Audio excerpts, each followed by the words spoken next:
आजकल हमारे आसपास एक बात बहुत सुनने को मिलती है। मैं बच्चों यहाँ तक कि बड़ों को भी ये कहते हुए सुनता हूँ कि हम बोर हो रहे हैं।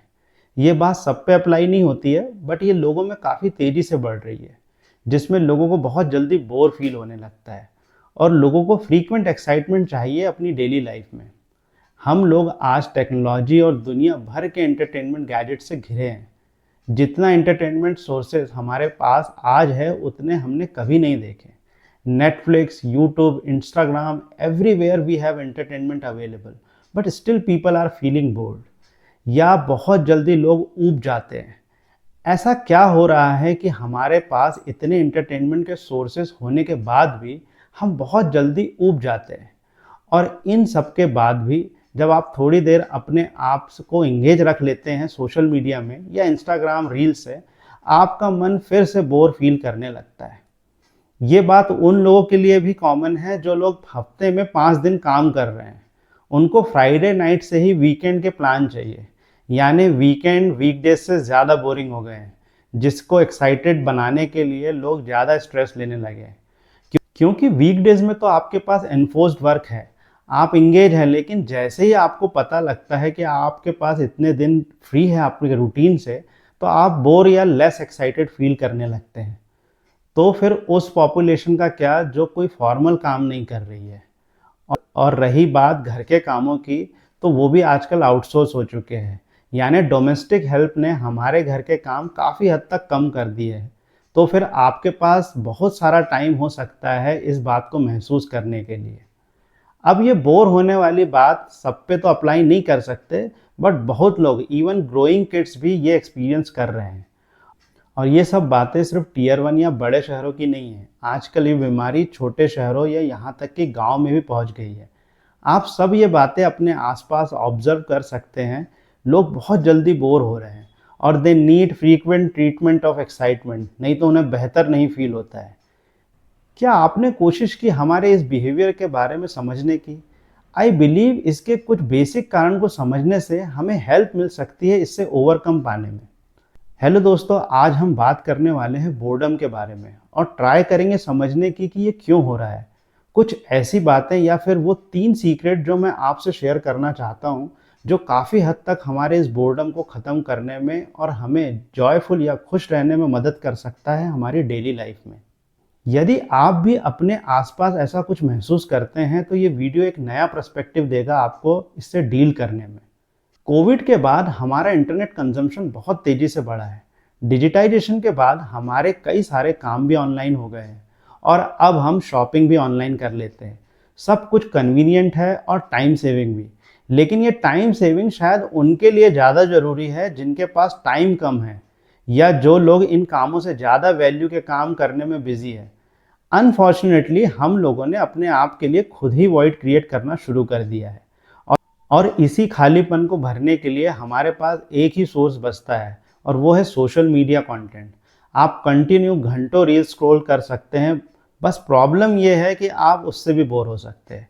आप नेटफ्लिक्स पे एक 10 एपिसोड की वेब सीरीज़ देख सकते हैं और आप इंगेज रह सकते हैं, बट उसके बाद आपको एंटरटेनमेंट के साथ एक स्लाइट गिल्ट भी फील हो सकता है। आपने कितना समय वेस्ट कर दिया, या आपको सबकॉन्शियसली ये फील हो सकता है कि आपने कुछ भी प्रोडक्टिव नहीं किया। अब ये सब जो आपके साथ हो रहा है, इसके पीछे की साइकोलॉजी को समझने की कोशिश करते हैं। हमारा ब्रेन इन सब में इंगेज होने से थोड़ी खुशी या कहें कि हुक्ड तो महसूस कर सकता है, बट आफ्टर सम टाइम ये आपको एक गिल्ट भी देता है। ये किसी टाइप के नशे करने जैसा है। जब तक आप नशे में हैं तब तक आपको अच्छा लगेगा, बट आपके होश में आने के बाद आप समझ सकते हैं अपने मेंटल स्टेट को। और यदि आप इस हैबिट को कंटिन्यू करें जहां आपको कोई रोक टोक ना हो, तो आप एक्सपीरियंस कर सकते हैं एक्सट्रीम मूड स्विंग, यहाँ तक कि फ्रस्ट्रेशन भी।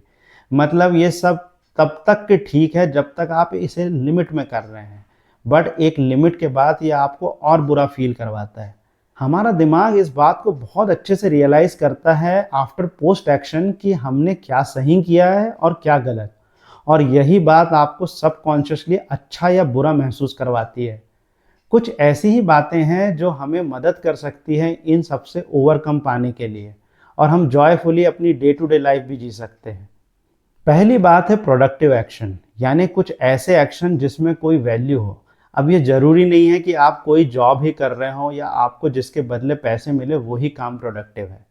आप आपके घर के छोटे मोटे काम, आपके पर्सनल काम भी प्रोडक्टिव टास्क है, जिसके लिए शायद आपको डायरेक्ट कोई मॉनेटरी बेनिफिट नहीं हो रहा है, बट ये सब वैल्यू ऐड कर रहे हैं। जैसे आपने 1 घंटा स्पेंड किया अपनी वार्डरोब को अरेंज करने में, आपने कई सारी अननेसेसरी चीज़ों को डिस्कार्ड किया, और जब आप उसे बाद में यूज़ करते हैं तो सारी चीज़ें वेल अरेंज्ड है, और अब आपको कम समय लगता है डेली की चीज़ों को एक्सेस करने के लिए। अब इसने आपकी डे टू डे लाइफ में वैल्यू ऐड कर दी है। अब आप खुद सोच सकते हैं कि क्या आपको सेम फीलिंग होगी यदि आप सेम 1 घंटा रील स्क्रॉल करने में बिता देते। इनफैक्ट आपका सबकॉन्शियस माइंड आपको एक सिग्नल देगा कि आपने अपना फ्री टाइम में प्रोडक्टिव टास्क किया है। ये है सबसे बड़ा डिफरेंस कुछ प्रोडक्टिव करने का। दूसरी बात है टू क्रिएट समथिंग, या कुछ क्रिएट करना। ये एक ऐसी बात है जिस पे बहुत कम लोगों का ध्यान जाता है। जब आप अपने सेंसेस से कुछ क्रिएट करते हैं, फिर वो दूसरों को कैसा भी लगे, आपको एक इमेंस सेटिस्फैक्शन और खुशी देता है। और ये ज़रूरी नहीं है कि आप कोई मास्टरपीस बनाए तभी हो। ये कुछ भी हो सकता है, एक छोटा सा स्केच या कुकिंग, जो भी आपको पसंद हो आप बनाएं। इसके लिए आपको अपने बचपन में झांकने की ज़रूरत है। आपको क्या करना अच्छा लगता था वो ही आप कीजिए। जब आप कुछ ग्रेसफुली क्रिएट करते हैं तो आपको एक सेंस ऑफ अचीवमेंट फील होगा, फिर उसमें आप कितना ही समय दें। आपने ध्यान दिया, जब आप लंबे समय तक किसी चीज़ में इंगेज हैं, फिर चाहे वो रील्स या सोशल मीडिया ही क्यों ना हो, वो सब कुछ कुछ ना कुछ क्रिएट कर रहे हैं।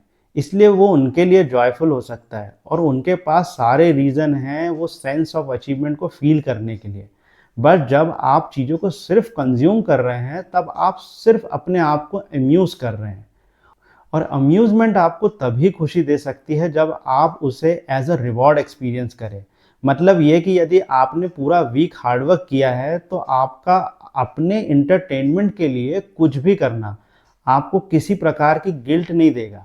बट ये प्रॉब्लम उन लोगों के लिए है जिनका सबकॉन्शियस माइंड ये जानता है कि you haven't done anything productive, और आप बस अपना मन बहला रहे हैं।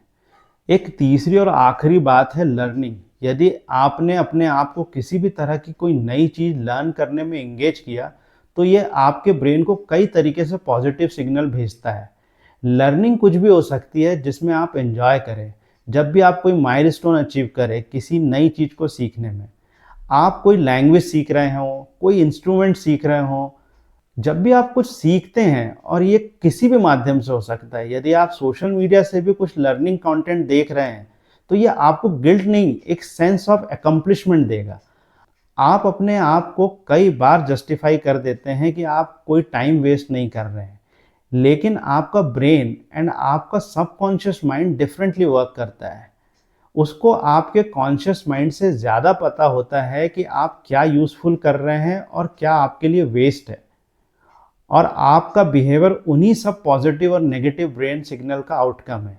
यानी आप चिड़चिड़े हो जाते हैं, आप फ्रस्ट्रेटेड हो सकते हैं, ये रीज़न हो सकते हैं क्योंकि आपका सबकॉन्शियस माइंड ये जानता है कि आप अपनी लाइफ के फुलफिलमेंट के लिए वास्तव में कुछ नहीं कर रहे हैं।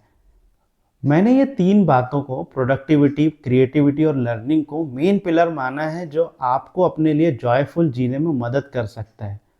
क्योंकि आप अपने लॉन्ग टर्म गोल की सिर्फ सोच के या प्लान करके खुश रह सकते हैं, but real struggle day to day life में है, और आपका फ्यूचर डिसाइड करेगा कि आप रोज क्या करते हैं। जब आप इन पॉजिटिव एक्टिविटी में इन्वॉल्व है तो आप खुद महसूस करेंगे कि आप कितने पॉजिटिव और खुश रहने लगेंगे।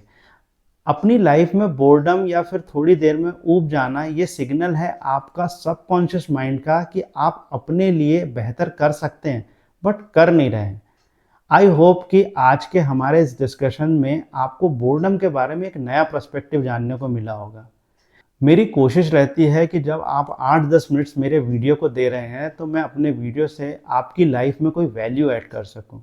यदि आपको इसमें कुछ वैल्यूबल लगा हो तो प्लीज़ सब्सक्राइब कीजिए एंड शेयर कीजिए अपनों के साथ। आपके कमेंट से मुझे पता लगेगा कि क्या आप रिलेट कर पाएँ आज के हमारे डिस्कशन से। मैं आपसे फिर मिलूंगा एक नए वीडियो के साथ। तब तक के लिए कीप ग्रोइंग, कीप थ्राइविंग।